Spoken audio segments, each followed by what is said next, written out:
An age-old tradition of drinking wine with food is common to all the countries around the shores of the Mediterranean.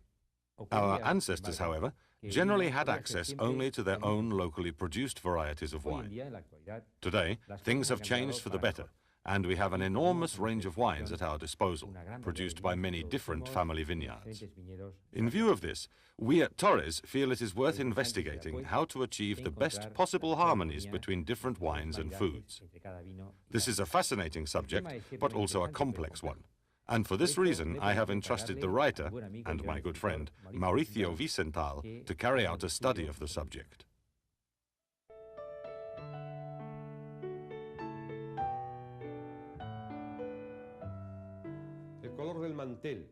The color of the tablecloth, the presentation of the food and the color of the wines can all yield unsuspected harmonies, which help to enhance the appearance of a well-dressed table.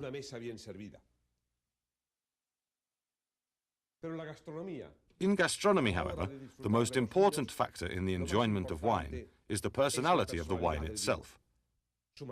Its high or low acidity, its pigment, its aromas, its alcoholic strength, even the texture of its body. All these details have to be taken into account when choosing the right wine to accompany any particular dish.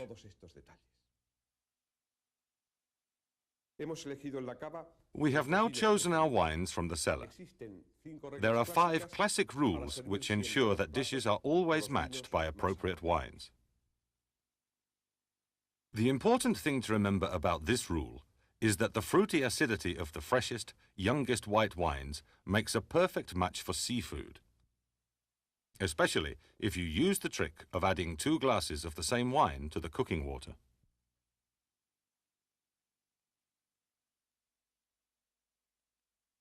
The second classic rule recommends that meat should always be complemented by red wine. Only red wines have tannins, those astringent substances that derive from the skin of the grape and which can match up to the texture and flavor of the meat.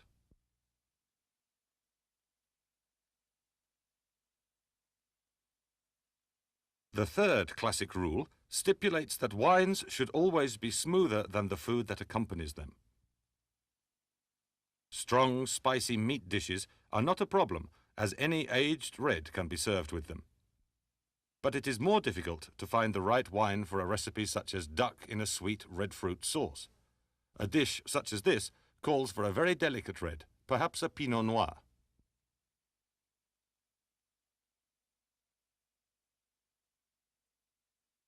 The fourth classic rule requires that white wines be served before rosés and reds, and dry wines before sweet. According to this rule, younger wines should always precede older ones. This may involve giving some careful thought when organizing a meal to the service order of your bottles.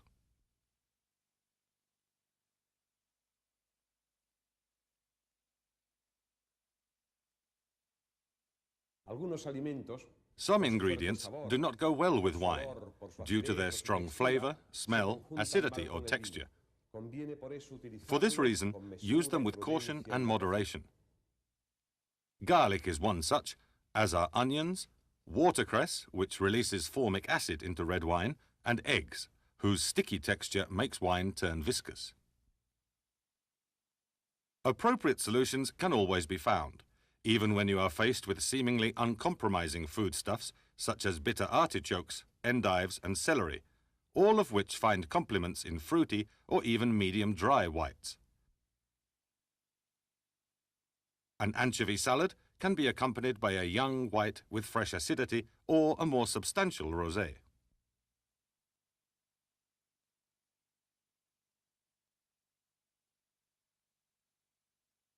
Vinegar is wine's greatest enemy.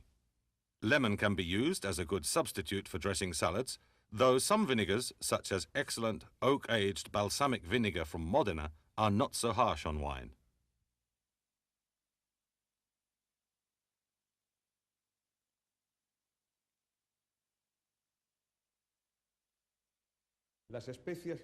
Spices and aromatic herbs are of great importance in cuisine. For this reason, it is always necessary to choose wine carefully when it is to accompany a dish flavored with these ingredients. Tomato sauces, flavored with herbs such as basil or oregano, can be accompanied by rosé wines. Rosé wines are also the ideal complement to many Mediterranean dishes flavored with herbs and spices. Pizza, pasta dishes, potatoes seasoned with parsley, soup flavored with thyme, fresh bass with fennel, grilled meat with rosemary. Only a noble, full-bodied wine can stand up to strong spices such as black pepper and cloves. A light, fruity red, such as a youngish Merlot, makes a good accompaniment to dishes flavored with bay leaves and nutmeg.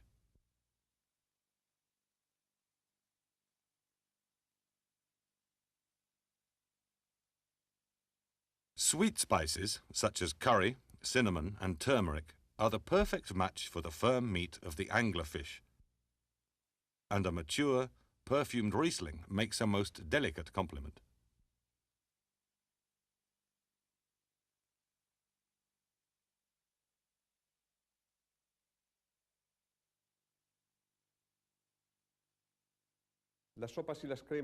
Soups and cream soups have always been considered ill-suited to wine.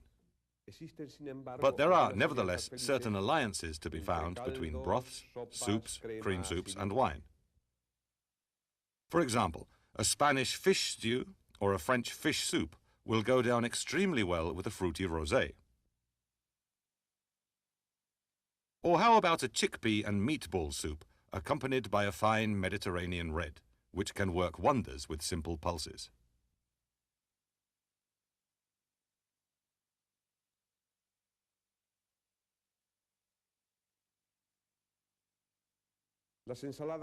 Salads are perhaps not best suited to wine. However, there are successful matches to be made, such as a smooth aromatic white to accompany an asparagus and seafood salad.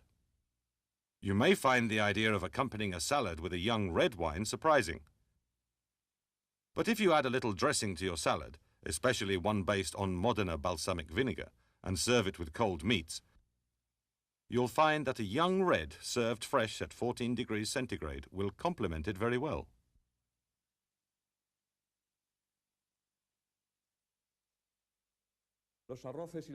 Rice and pasta form the basis of various fish and meat dishes. Wine should be chosen according to the ingredients of these. A typical meat paella with chicken and rabbit in the traditional Valencian style will always respond well to the company of a good red wine, whether this is a young, fresh Merlot or a classic Mediterranean red. Young whites go perfectly with rice and fish.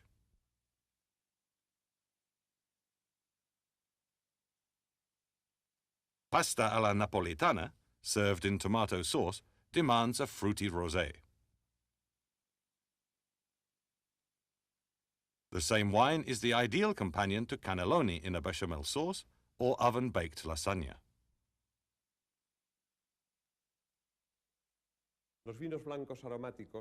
Aromatic white wines complement fish cuisine marvelously.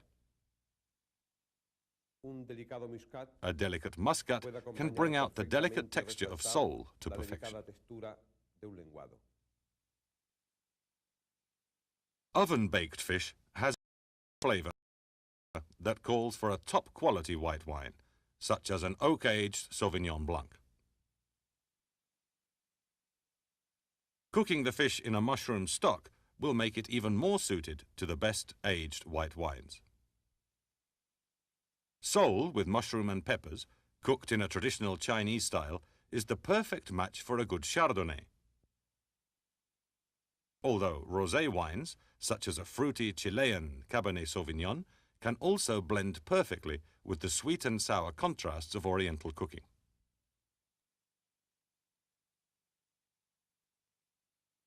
Lobster needs to be accompanied by a high-class white wine, such as an intense, barrel-aged Chardonnay.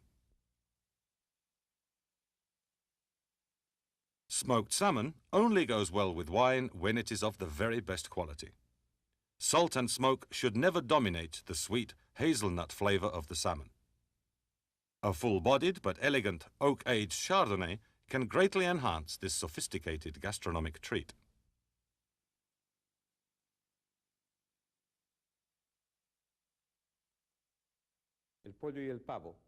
Chicken and turkey go well with almost all types of wine. You can happily serve them with whites, rosés, and reds, dry or medium dry, even the best vintages.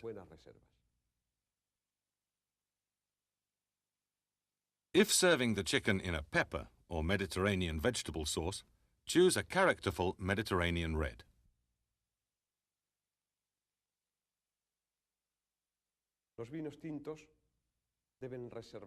Great red wines should be reserved for the classic meat dishes: roasts, lamb, game. Lamb, with its strong flavor, needs an extremely fine and well-aged wine.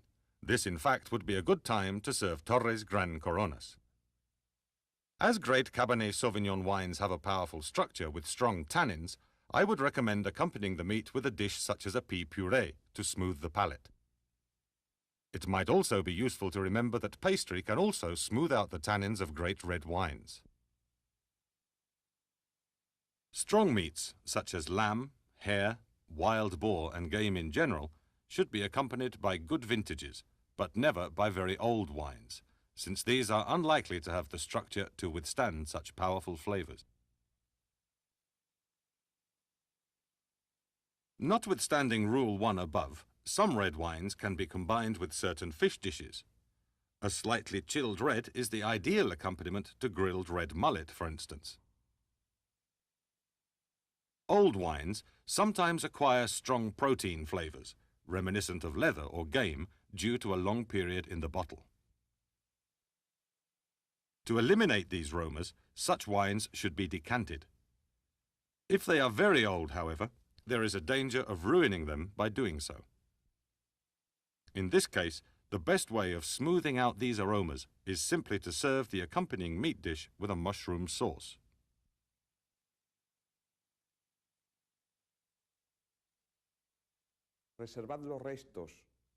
Keep what is left over in the bottle for the end of the meal, to drink with cheese.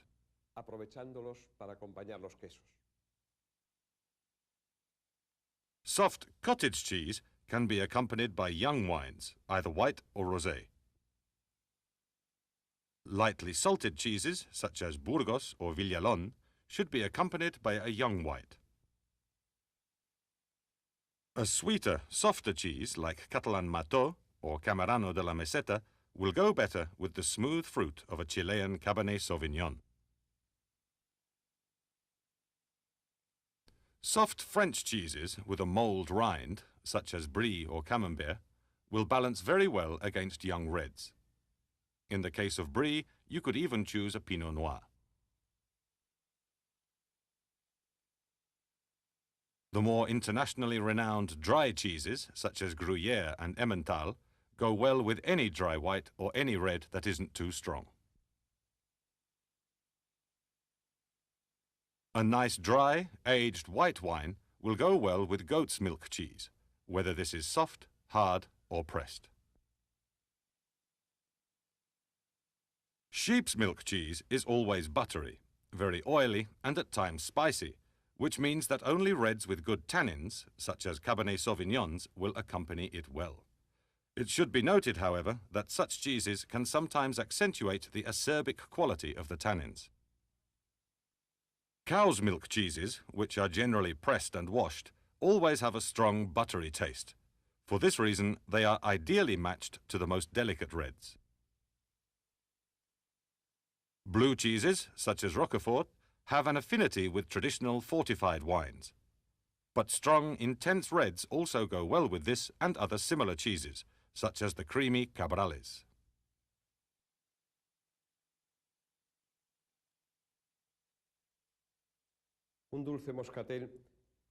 A sweet muscatel is the ideal companion to many desserts,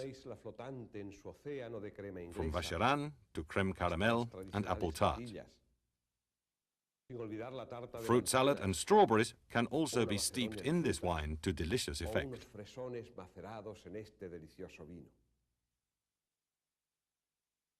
Lemon tart may be served with an elegant and aromatic Riesling.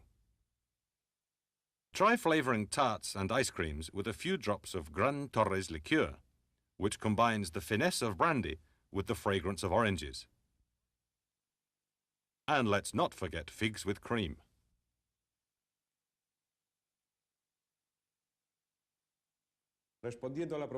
At Miguel Torres's request, I have given you some ideas on how to match various dishes with the most appropriate wines. But bear in mind that it is often worth going for the element of surprise, the unexpected combination, the unusual contrast. And in the end, of course, the best wines need only have one essential complement: the best chefs.